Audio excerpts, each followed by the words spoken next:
Today I want to talk a little bit about the Middle Ages, primarily the European Middle Ages, the era that is known as the medieval era, also sometimes known as the so-called Dark Ages. Now, somebody calls something the Dark Ages. Does that sound like a compliment? No. No! It's kind of a dig. Dark Ages was a phrase, a term coined by people of the European Renaissance, who came after the European medieval period. The people in the Renaissance, particularly a poet named Petrarch, whom we will get to, they like to think of themselves as sort of connected to, besties with, the classical figures of the Greek and Roman and, to some degree, biblical forebears. They saw everything in between as a falling away from that ideal. Now, this, you may be able to recognize, is Europe. Hasn't changed that much, in geography at least. But what you will see here is a little different than the Europe that we have today. For one thing, well, the spellings are weird. Some of the names are a little bit odd. What's going on with that? Anybody recognize the words being used here? Mare interregnum nostrum, perhaps? Latin! Yeah! Everybody knows Latin, right? Sure. This is the Roman Empire. At the height of Augustus, or at the height of its extent, let's say, it stretched, as you can see, from what is generally known as the Middle East all the way over to the Atlantic Ocean. Up here, you can see Britain, which was a boggy, damp little island that they were sort of interested in, but not terribly much. The weather kind of stinks, and the people there are weird. But the Romans came in, founded a city that came to be London. They built a wall to keep out the really freaky types up north, the Scottish. Sometimes the Scottish would prefer that the wall still be an active barrier. It's still there, though. Hadrian's Wall.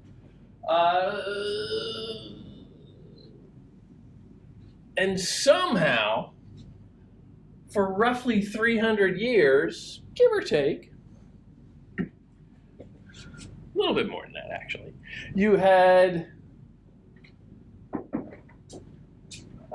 political dominion over this vast variety of peoples.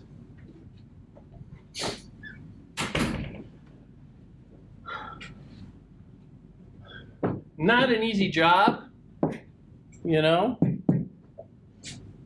Lots of different people means lots of different problems. Nobody can really agree on stuff. It's complicated. The Romans sort of managed for a little while, but over time, the issues got a little out of hand. Two issues came about that were fairly significant for them.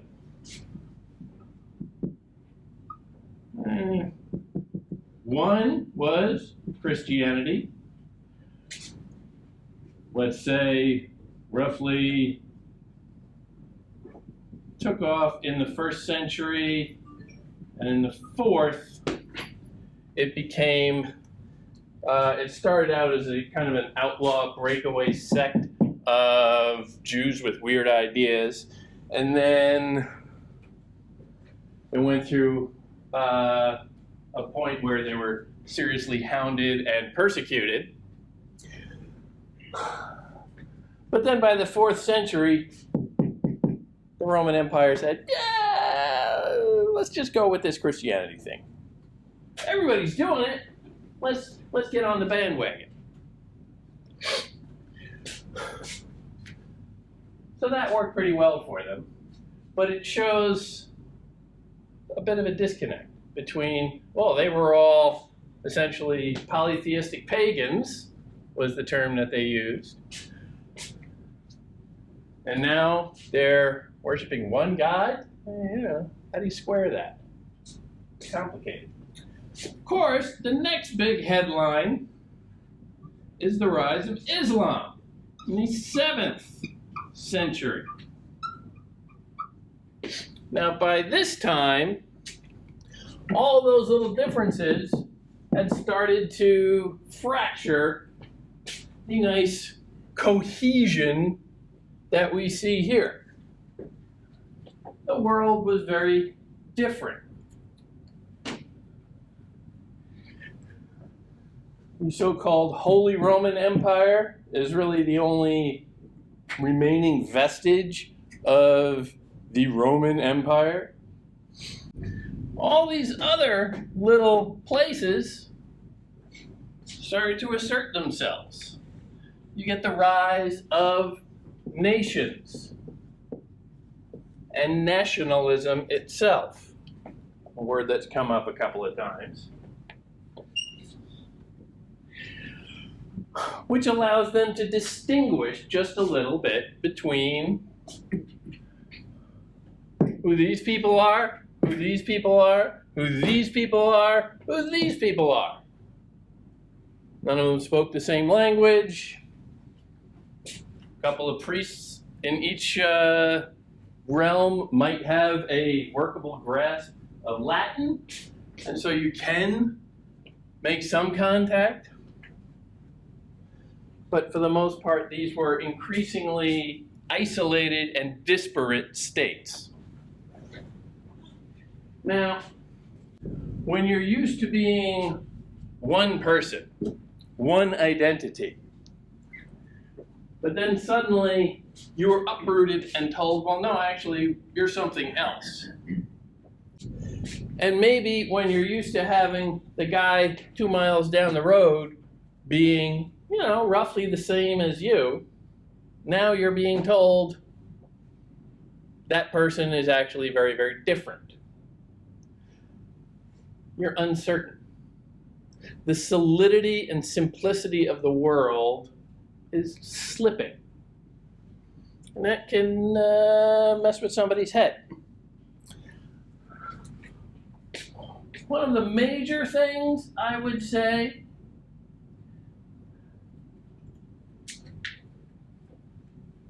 that changes science.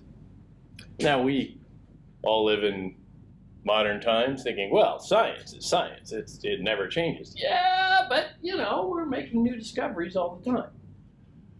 The scientific method, as it has been handed down to us, allows for that inquiry and experimentation and modification of established rules. We can take great comfort in knowing that we have this system.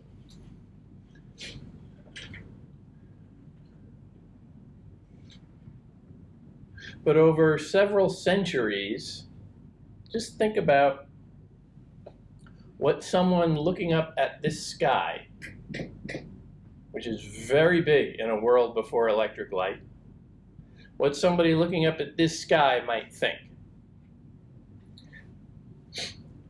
Most of this area believed that the Earth was at the center of the universe. And leading out from there were a series of concentric spheres, the moon, operated on one, the planets operated on others, all the way up to the stars, which were more or less the outermost rim of the universe. And just beyond that thin veil of twinkling distant light lied the realm of God.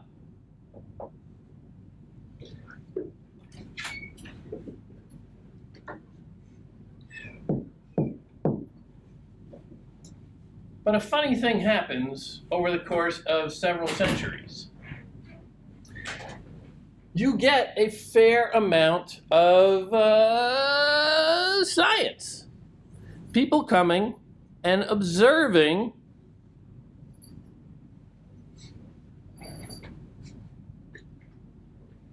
what the sky actually looks like.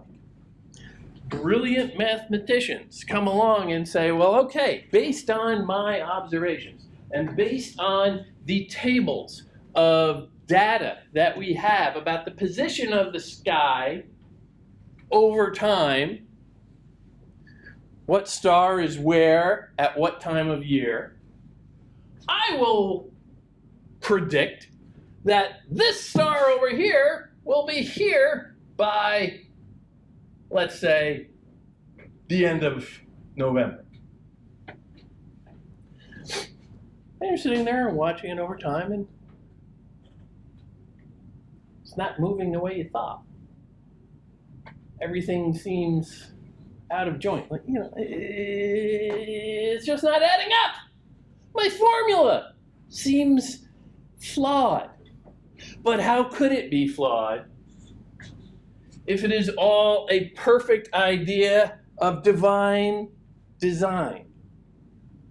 The universe is created by God with the logic of man at the center. Increasingly, though, that seems off. Your relationship to the sky and the stars itself is off because maybe you don't understand it at all.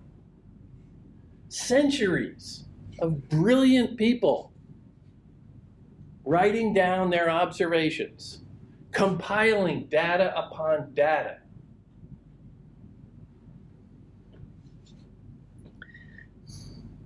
You think you're pretty smart when you're doing that. Say, yeah, I'm figuring out how the universe works. But then maybe you won't know it all. Maybe it's beyond you. Maybe there's no discernible logic to the movement at all. You don't know. But think of the effect of that. Where the world you knew, the world that made sense to you, is now shifting. You can't rely on the same stuff anymore. You can't trust that what you know is an accurate representation of the world around you. You can't trust that you really understand anything at all. And just look at this sky. Again, imagine it through the eyes of someone for whom electric light is not a thing. And every night, barring weather, of course, lights up like this. In New York, in the metro area, you're lucky if you can see a dozen stars on an evening. Imagine billions of them stretching across. No buildings to get in the way. Maybe even very few trees.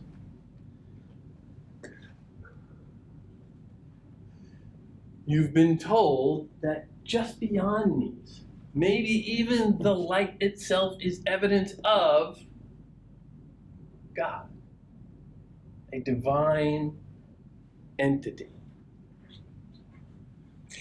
But it's so far away. The other thing about man being at the center of all of those spheres is that while you can tell yourself, well, I'm the most important, I'm the center of everything, but if you're at the center of a sphere, how far are you from the outer rim that is God? The furthest point. Am I special, or am I something that God wants to keep at arm's length?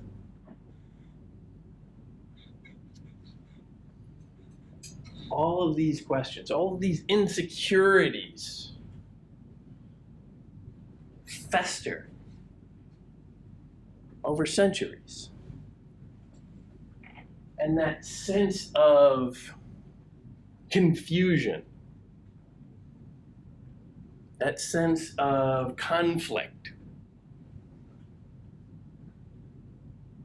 gives you nothing firm to stand on. Am I God's special favorite? Or am I just nothing? Does the universe itself work with clockwork precision, like every scientist from Aristotle on down and Ptolemy have suggested? Or is it just chaos? These are the questions that dislocate people. They're not sure of anything. Am I one thing or another? Is the reality that I grew up understanding completely just a tissue of lies? What can I feel good about? These questions make for a lot of sleepless nights, a lot of ulcers, a lot of anxiety, spilkus. But these are the exact questions that also tend to fuel great art in every era, in every culture. When you're not sure of things, you're questioning. And that is the beginning of great art. When you're sure of things, you got it all down. What's more to say? People who are sure of things are generally worthless. Don't trust them at all. People who admit mystery, people who admit feeling a little inadequate to life's challenges. This is what makes for great human civilization.